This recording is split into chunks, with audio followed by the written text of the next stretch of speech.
بسم اللہ الرحمن الرحیم۔ السلام علیکم۔ یہ پارٹ 11 ہے اور اس کتاب کا آخری پارٹ ہے اور یہ کتاب 11 پارٹس پر مشتمل ہے۔ آج ہم آپ کی خدمت میں کتاب پیش کر رہے ہیں جنگلی، مصنف رضیہ بٹ، آواز ہیرا مجید کی۔ یہ کتاب آپ کے لیے بک شیئر پاکستان آڈیو لائبریری کی جانب سے پیش کی جا رہی ہے۔ دیگر معلومات اور کتابوں کے لیے آپ رابطہ کر سکتے ہیں۔ Call number 0300291960، what's app number 0333249537 پر محمد اظہر لطیف سے۔ تو آئیے سنتے ہیں پارٹ 11 صفحہ نمبر 307 سے۔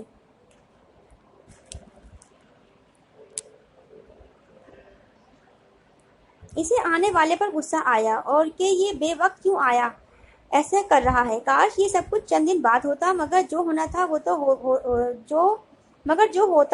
ہونا تھا اب ہو چکا تھا، اور پروین کو یوں محسوس ہوا جیسے وہ بہن کی شادی میں شرکت نہ کر سکے گی۔ وہ بہن کو اپنا بنایا ہوا سہاگ کا جوڑا نہ پہنا سکے گی، وہ اسے دلہن بنی نہ دیکھ سکے گی، وہ اسے ڈولی میں نہ بٹھا سکے گی اور اس کے سہاگ کے گیت بھی نہ گا سکے گی، اور نہ ہی وہ ماں کو اس وقت سہارا دے سکے گی جب اس کی جوان بیٹی پڑائی ہو کر اس گھر سے رخصت ہو رہی ہوگی۔ مگر قسمت میں ایسا تھا جو ہو رہا تھا اور ہو کر رہنا تھا۔ وہ رو رہی تھی، وہ اپنی کس بہن کو دلہن بنائے گی؟ اس نے خود سے کہا، یوں لگتا ہے جیسے قدرت مجھ سے انتقام لے رہی ہے۔ شبنم اور جاوید دونوں نے مجھے معاف کر دیا، مگر قدرت مجھے معاف نہ کر سکی۔ شاید میرا گناہ ہی ناقابل معافی تھا۔ ماں نے کہا، چلو نہ بیٹی، دیر نہ کرو، ہمیں جلد اسپتال پہنچ جانا چاہیے۔ پھر جاوید اور اس کی امی شبنم کو لے کر ہسپتال پہنچی اور اسے وہاں داخل کروا دیا۔ پروین نے ڈرے لہجے میں پوچھا، میں کب اچھی ہو جاؤں گی ڈاکٹر؟ بہت جلد، 12 گھنٹے میں تم ماں بن جاؤ گی۔ وہ مسکرائیں اور پروین کو ایسا لگا جیسے ڈاکٹر نے اسے گالی دی ہو۔ وہ گمسم سی لیٹی رہی اور جاوید اپنی ماں کے ساتھ یوں اس کے سرہانے بیٹھا رہا جیسے آنے والا چند منٹ بعد آ جائے گا۔ اب تو جاوید اور اس کی ماں کے پاس کہنے کو کچھ نہ تھا۔ کل شبنم کی شادی تھی اور صاف ظاہر تھا کہ پروین شادی میں شریک نہ ہو سکے گی۔ پھر جب اسے تکلیف زیادہ ہو گئی تو اسے وارڈ میں لے جایا گیا۔ جاوید نے بےتاب ہو کر اس کی ماں اس سے بھی زیادہ اب تو جاوید سوچ رہا تھا کہ جاوید بےتاب تھا اور اس کی ماں اس سے بھی زیادہ، اور اب جاوید سوچ رہا تھا کہ دیکھو میں جیتتا ہوں یا پروین۔ ہم دونوں نے بیٹا اور بیٹی کی شرط لگا رکھی تھی۔ کئی گھنٹے گزر گئے۔ وہ جب کوئی نرس یا ڈاکٹر آپریشن روم سے باہر آتے تو وہ بےتابی سے پوچھا، کیا ہوا؟ مسکرا کر جواب دینے وہ جب کوئی نرس یا ڈاکٹر آپریشن روم سے باہر آتی وہ نہیں آئی تو بےتابی سے پوچھنے لگا، کیا ہوا؟ مسکرا کر جواب دیتے، ابھی کچھ نہیں، انتظار کیجیے۔ اور پھر انتظار ختم ہو گیا۔ ایک نرس نے آن کر بتایا، مبارک ہو، آپ کے ہاں لڑکا ہوا ہے۔ جاوید کی امی خوشی سے جیسے جھوم اٹھیں اور جاوید کا سر بھی فخر سے تن گیا۔ وہ باپ جو بن گیا تھا، اسے چاروں طرف فتح مزانہ انداز میں دیکھا اور پھر سوچنے لگا، میری پروین ڈارلنگ اب شادی وغیرہ میں جانے کا خیال بھول گئی ہوگی۔ اب بچے کا قرب اسے بہن کی شادی بھلا سکتا ہے۔ اور اسی لمحے جاوید کی امی ڈاکٹر سے کہہ رہی تھی کہ میں اپنی بہو اور بچے کو دیکھنا چاہتی ہوں۔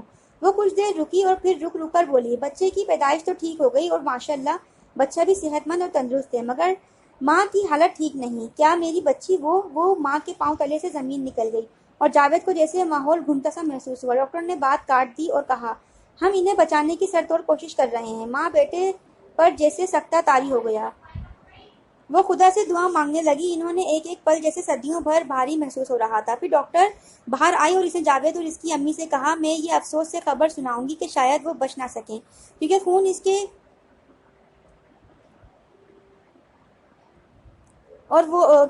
نکل رہا ہے اور وہ اتنی کمزور ہیں کہ ہم بر وقت آپریشن کرنے کا خطرہ نہیں لے سکتے۔ میں آپ کو ان سے ملنے کی اجازت دے سکتی ہوں، آپ ان سے مل لیں۔ ماں اور بیٹا یوں اندر پہنچے جیسے وہ بھاگ رہے ہوں، اور ان کے اندر پہنچنے سے ذرا بھی دیر ہو گئی تو وہ پروین کو دیکھ نہ سکیں گے۔ اور جب وہ پروین کے قریب پہنچے تو انہوں نے دیکھا کہ پروین آخری ہچکی سے لے رہی تھی، مگر اب بھی وہ ہوش میں تھی۔ جاوید رو پڑا اور ماں پر جیسے سکتہ طاری ہو گیا۔ اس کے بیٹے کا گھر ادھورا رہ گیا تھا۔ ماں کے لیے یہ تصور بھی جان لیوا ہو سکتا تھا کہ پروین نے جاوید کا ہاتھ تھام لیا، مگر اب اس کے ہاتھ میں وہ مضبوطی نہ تھی۔ اس نے ٹوٹے ہوئے الفاظ میں کہا، میں مر جاؤں گی ڈاکٹر، ابھی کہہ رہی تھی کہ اب میں نہیں بچ سکوں گی۔ پروین حوصلہ کرو، اپنے سانسوں کو واسطہ دو، تم نہیں مرو گی۔ میں خدا سے تمہارے بدلے اپنی جان کی پیشکش کرتا ہوں۔ کیا تم مجھے اور اس ننھے کو اکیلا چھوڑ کر جاؤ گی جسے تم نے ابھی گود میں نہیں لیا؟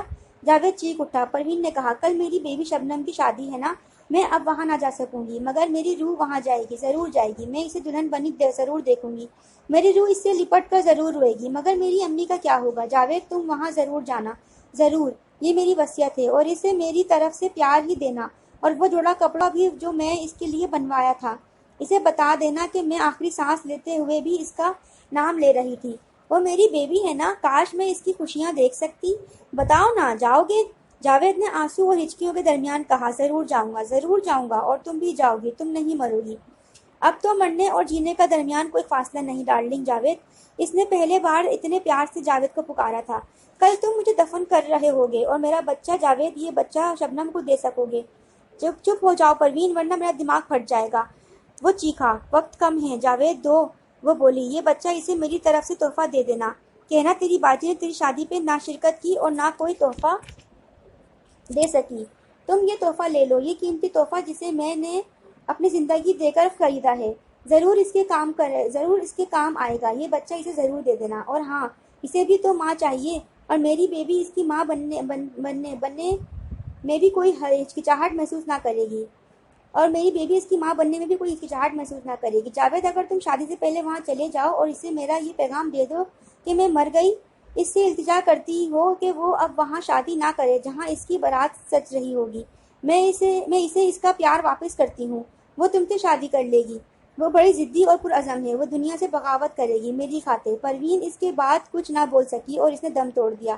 جاوید اور اس کی ماں پر جو گزری وہ اس دن، جب رات کے وقت چاندی کے سائے میں وہ پروین کو دفن کر رہے تھے، تو انہیں ایسا لگ رہا تھا جیسے انہوں نے اپنی خوشیوں کو دفن کر دیا ہو، اپنی آرزوؤں اور اپنی روحوں کو دفن کر دیا ہو۔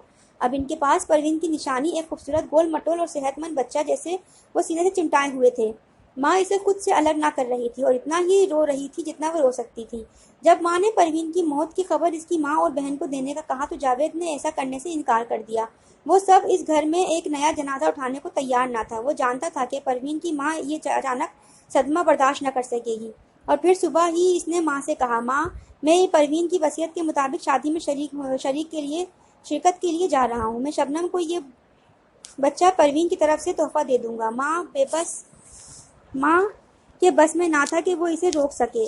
شادی کے وقت کم تھا اور اس نے پروین کا وہ آخری پیغام بھی شبنم تک پہنچانا تھا جو اس نے کہا تھا کہ ہو سکے کہ وہ بچہ اور اپنے پیار کی خاطر شادی کے وقت گھر بدل لے۔ جاوید کو یقین تھا کہ شبنم اس کے بازوؤں میں ضرور آئے گی۔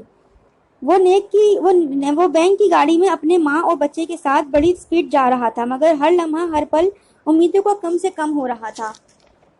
باجی پروین نہیں آئی؟ شبنم نے دلہن بننے کے بعد بھی کہا۔ ماں بیٹی ماں سے بھی زیادہ اداس اور فکر مند تھی۔ شاید خدا نے اسے ماں بنا دیا ہو، ورنہ وہ تو موت کو پھلانگ کر بھی آ جاتی، کوئی اطلاع بھی نہیں۔ شبنم نے کہا، شاید وہ آخری وقت میں آ جائے، ماں نے جواب دیا۔ وہ شبنم سے بھی زیادہ اداس اور فکر مند تھی۔ پروین اس کا ایک بازو تھی، اور چھوٹی بہن کی شادی کے وقت اس کا ایک بازو کٹ جانا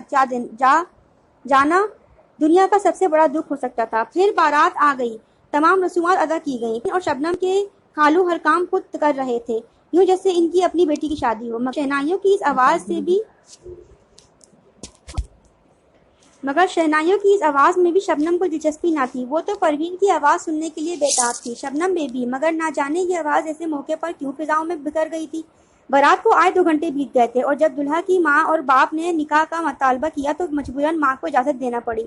مولوی صاحب نے جب شبنم سے نکاح قبول کروایا تو شبنم نے قبول کرنے کے بجائے ماں سے پوچھا، باجی اب بھی نہیں آئی؟ بیٹی وہ آ جائے گی، اب میں بھی کتنی بے بس ہوں، مگر تم قبول ہے کہہ دو۔ بمشکل اس نے یہ الفاظ ادا کیے، اور پھر مولوی صاحب کے درمیان سجے ہوئے دلہا نے نکاح پڑھانے پہنچ گئے۔ جاوید پوری رفتار سے اس گھر کی طرف بڑھ رہا تھا جہاں اس کا کم اور پروین کا انتظار زیادہ ہو رہا تھا۔ ماں نے جو راستے پر بچے کو گود میں لیے روتی رہی تھی، اس نے بار بار کہا کہ وہ گاڑی آہستہ چلائے، مگر جاوید کو جیسے اپنی زندگی کی بھی پرواہ نہ تھی۔ وہ خدا سے صرف ایک دعا مانگ رہا تھا کہ جب وہ اس گھر میں پہنچے نکاح ابھی نہ ہوا ہو، مگر قسمت ہر موڑ پر اس کا مذاق اڑاتی رہی تھی، اور اب بھی وہی قسمت اور وہی خدا تھا۔ ماں نے اچانک پوچھا، بیٹا کتنا راستہ باقی ہے؟ 1 چند میل ماں، وہ بے قراری سے بولا۔ اور واقعی وہ اب شہر کی حدود میں تھے اور شبنم کا گھر چند میل دور تھا۔ مولوی صاحب نے بلو کا نکاح پڑھایا اور مبارک سلامت کے شور میں ان لوگوں نے چھوارے اور دیگر چیزیں تقسیم کر دیں، سلامیاں دی گئیں اور بلو اب شوہر ہو گیا۔ اور تب آخر میں مولوی صاحب نے نکاح نامہ پر کیا اور گواہوں کے دستخط کے بعد اس نے جاوید کے سامنے نکاح نامے کا فارم رکھ دیا۔ اس وقت گھر میں داخل ہونے والا جاوید اس کا بچہ اور ماں تھے۔ اس نے لرزتی آواز میں پوچھا، نکاح ہو گیا؟ ماں، وہ دیکھو دلہا نکاح نامے پر دستخط کر رہا ہے۔ اس دستخط نے جواب دیا جس سے پوچھا گیا تھا، اور اتنی دیر میں بلو نکاح نامے پر دستخط کر چکا تھا۔ شبنم کی تقدیر بدل چکی تھی، وہ ہمیشہ کے لیے کسی اور کی ہو چکی تھی۔ جاوید کا سر چکرانے لگا، مگر اس نے خود کو سنبھالا۔ بازوؤں میں بچے کو سنبھالے وہ اس کمرے کی طرف بڑھا جہاں شبنم دلہن بنی بیٹھی تھی۔ شبنم کی ماں نے اس کا راستہ روک لیا اور بے تابی سے بولی، پروین نہیں آئی؟ پروین کہاں ہے؟ مگر جاوید نے کوئی جواب نہ دیا۔ وہ آگے بڑھا اور پھر وہ شبنم کے روبرو تھا، تمام حجاب اور رسم و رواج چھوڑ کر، اور اس نے زندگی میں پہلی بار جاوید سے کہا، بھیا، پروین باجی کہاں ہیں؟ اب تو وہ جاوید کو ایسا ہی کہہ سکتی تھی۔ کھوکھلی نگاہوں سے اس نے ادھر ادھر دیکھا اور بولا، وہ مر گئی، اور مرنے سے پہلے اس نے وصیت کی تھی کہ میں اس کی آخری نشانی یہ بچہ شادی کا تحفہ آپ کو دے آؤں۔ شبنم، میں بچہ دینے آ گیا۔ صرف بچہ دینے؟ صرف بچہ تم تک پہنچانے ماحول پر سکتہ طاری ہو گیا۔ پھر بچے کو گود میں لیے شبنم اپنی اور پھر بچے کو گود میں لیے شبنم کانپی اور پھر بے ہوش ہو گئی۔ ماں سر پیٹ رہی تھی۔ اچھا خاصا ماحول سوگوار ہو چکا تھا، اور اس سوگوار ماحول میں ایک بے جان جسم شبنم کے قریب یوں پڑا تھا جیسے دو نئے میاں بیوی پیار میں ایک دوسرے سے لپٹ پڑے ہوں۔ یہ جاوید تھا۔ اس کا ہارٹ فیل ہو گیا تھا۔ دنیا کی بے ثباتی نے اس کی زندگی چھین لی تھی، اور پھر جب شبنم اپنے سسرال جا رہی تھی وہ تو گھر چھوڑنے کے غم میں نہیں گئی اور غموں پر رو رہی تھی۔ نہ جانے بے رحم فلک نے اس سے کس گناہ کا بدلہ لیا تھا، مگر اپنی بہن اور اپنے پیار کی نشانی اب اس کی گود میں تھی، جسے اپنی بہن کا آخری تحفہ سمجھ کر اس وقت بھی سینے سے لگائے رکھا جب وہ دلہن کے جوڑے میں اپنے دلہا کے ساتھ سسرال جا رہی تھی۔ ناول جنگلی 11ویں پارٹ کے ساتھ اختتام پذیر ہوتا ہے۔ بقیہ کتابوں اور معلومات کے لیے آپ رابطہ کر سکتے ہیں۔ Call number 0300291960، what's app number 0333249537 پر محمد اظہر لطیف سے۔ پھر ملیں گے کسی نئی کتاب کے ساتھ، جب تک کے لیے اللہ حافظ۔